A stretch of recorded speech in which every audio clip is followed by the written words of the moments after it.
કે આ એકમાત્ર પુરાણ એવું છે કે જે એના પહેલા વક્તા, આ શિવ પુરાણના પહેલા વક્તા ખુદ શિવ પોતે છે, શિવજી પોતે છે. શિવજીએ કોને કીધું? પાર્વતી માતાને કીધું.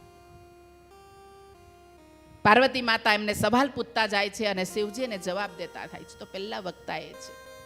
પછી પાર્વતી માએ કહ્યું કે પણ આપણે on to the last person, બધાને પહોંચાડવું હોય, આનો વિસ્તાર કરવો હોય તો શું કરવું? એટલે શિવજીએ એ બ્રહ્માને આપ્યું, બ્રહ્માજીએ નારદને આપ્યું, નારદજીએ વેદવ્યાસને આપ્યું, વેદવ્યાસજીએ સૂતને કહ્યું ને સૂતને સોનકજીને, સોનક ઋષિઓને એમને કહ્યું. તો આ એક પરંપરા, એટલે આપણે એમ કહીએ કે વંદે ગુરુ પરંપરા, કે આ શાસ્ત્રો પરંપરાથી એક પછી એક.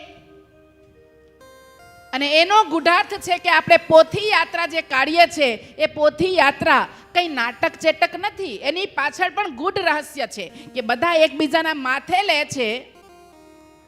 તો એમ કહે છે કે એ પોથીનું જે જ્ઞાન છે એ હું લઈને જે જઈશ એ હું બીજાને પણ આપીશ, હું ત્રીજાને પણ આપીશ.